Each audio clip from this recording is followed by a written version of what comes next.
You can watch on Twitter, you can watch on Instagram, you can even watch on Twitch. Does anybody?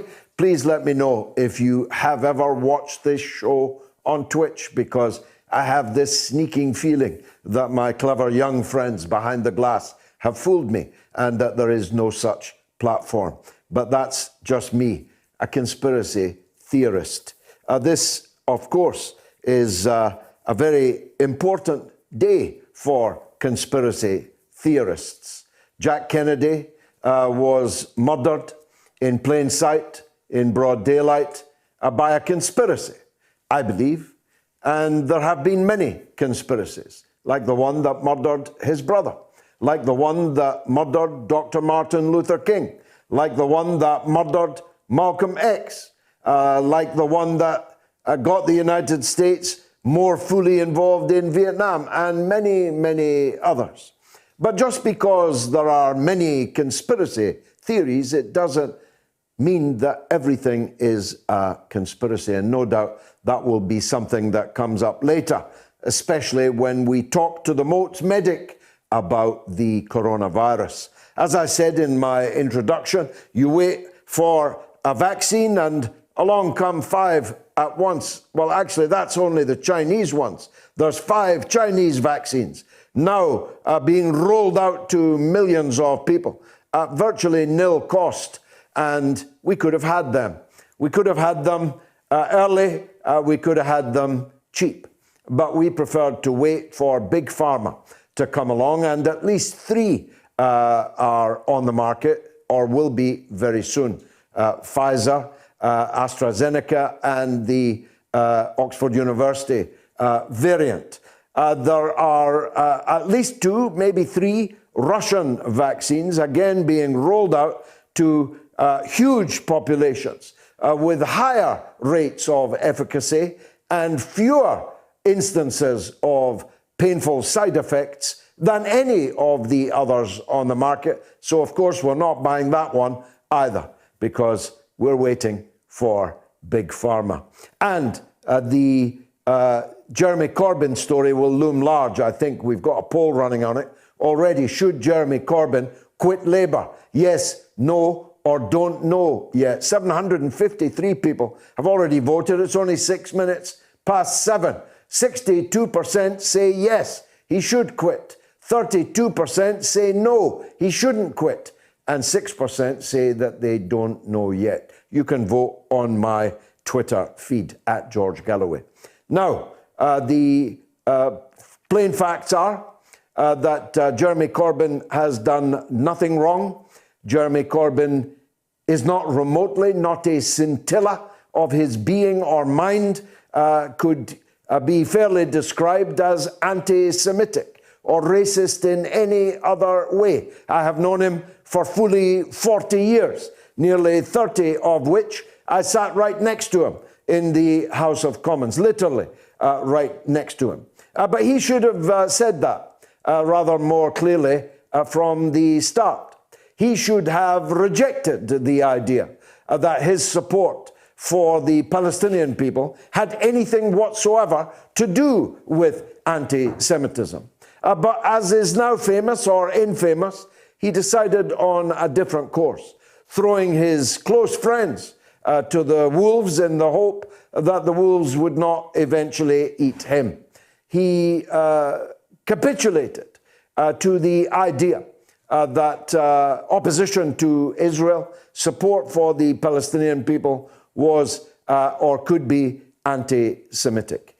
The Human Rights Commission held an inquiry that he should have rejected from the beginning. He should have said, as the leader of the opposition, that this was a wholly improper use of the IHRC and that he would not be cooperating with it. But he didn't. He pledged himself in advance to accept any and all of its recommendations. He bent over backwards, to put it kindly, to cooperate with those who were engaged in an industrialized, weaponized attempt to destroy him, and with it to destroy the kind of Labour Party that he hoped to lead. I've said all this. None of this is new. When the report was released, as I said to you last week, if it had been me, I would have said nothing at all. Nothing, literally nothing. Not my business. I'm not the leader of the Labour Party. The report found, as I told you last week, two instances of anti-Semitism in the Labour Party's records. 2 out of 580,000 members. You'll get 2 of anything. In fact, you'll get more than 2 of anything else in a crowd of people that big. If I was going to say anything on background, I would have said, well, I told you so. I told you I was not anti-Semitic. I told you the Labour Party wasn't anti-Semitic. And I told you that while there were in the Labour Party, like in every other segment of society, instances, isolated, tiny numbers of people who may very well have slipped from a proper concern for the Palestinian people into anti-Jewish hatred or prejudice, which is what anti-Semitism is. And I told you there were virtually none, and there turned out to be 2. That's what I would have said on background. On the record, I would have said nothing at all. But he did. What he did say had the benefit of being indisputably true. But as Ken Livingstone already found out, you can still be hanged for saying something which is indisputably true. And so, entirely predictably, Jeremy Corbyn was then hanged, even though what he said, the paragraph, the whole paragraph, not the sentence that was taken out of context, but the whole paragraph, what he said was undeniably, incontestably true.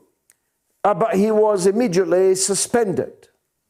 And then the Labour National Executive Committee, which is now controlled firmly by his successor, Sir Keith Starmer, that Corbyn brought into the shadow cabinet and gave him ever more power and influence over events, particularly over Brexit, about which more later.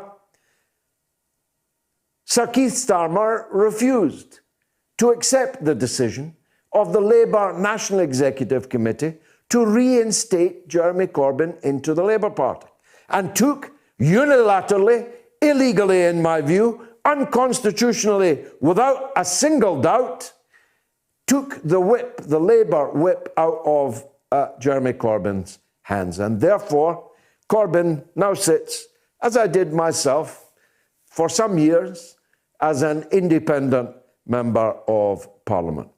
The leader of the party, less than 12 months ago, is no longer a Labour MP. The leader of the party, who scored the best election result since 1945, back in just 2017, just 3 years ago, obtaining virtually 13 million votes and coming within 3,000 votes of being the Prime Minister of Britain. That's what he did. He built the Labour Party into the biggest Labour Party anywhere in the Western world, and now he's been kicked out of it. Well, as someone myself who served 36 years in the Labour Party and was expelled in less than 36 seconds by Tony Blair and his factotums, I know what that feels like.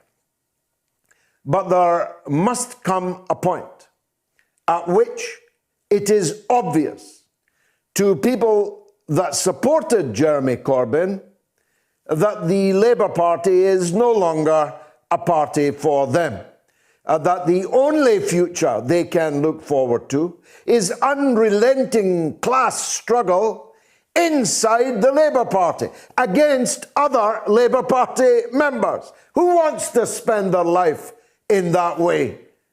Isn't there enough to do outside, in the streets, amongst the population, amongst the working class of Britain?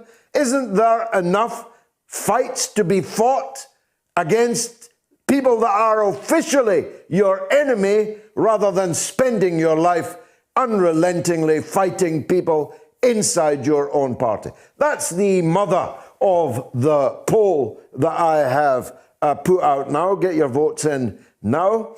There must come a point, and surely this is the point. If it wasn't before, surely this is the point at which people say, this far but no further. We have a world to win, and we can't be spending our life trying to win a Labour Party that has proved unreformable, that has proved unchangeable because of its history and because of the architecture of the party. The Labour MPs run the Labour Party. They always have. And Corbyn, when he had the chance, didn't break that power, overweening, monopolistic power of the members of Parliament. I was one for many years. Nearly 20 years I was a Labour member of Parliament. It's the most uncollegiate, the most unfriendly, the most rancid place that I have ever operated, the Parliamentary Labour Party. It's over. That's my view. We'll see if Chris Williamson agrees. He was Jeremy Corbyn's biggest supporter. He tramped the whole country supporting Jeremy Corbyn, and when the wolves came for him, Jeremy Corbyn turned his back, turned his face away, as he did to me, and as he did to Livingston, and as he did to Jackie Walker, and as he did to Mark Wadsworth, and as he did to thousands of others who supported him. But that notwithstanding, I can promise Jeremy Corbyn the warmest of welcomes, a prodigal returning, should he leave the Labour Party and rejoin the socialist movement in the country and in the world. What do you think? Should he quit? A, yes. B, no. C, don't know yet. If your answer is don't know yet, maybe you can tell us what would need to happen before you would make a judgment call on that question. I'm running out of time, so quickly. As I said in the introduction, just because it's Donald Trump that's claiming that the Democrats are riggers, it doesn't mean it isn't true. Tammany Hall is Tammany Hall for a reason. The Democratic Party in the great cities of America is the very personification of a corrupt political machine. Are they corrupt enough? Are they clever enough to rig the vote in Philadelphia, PA? You bet they are. Did they is another matter. And could you prove it? Another matter altogether.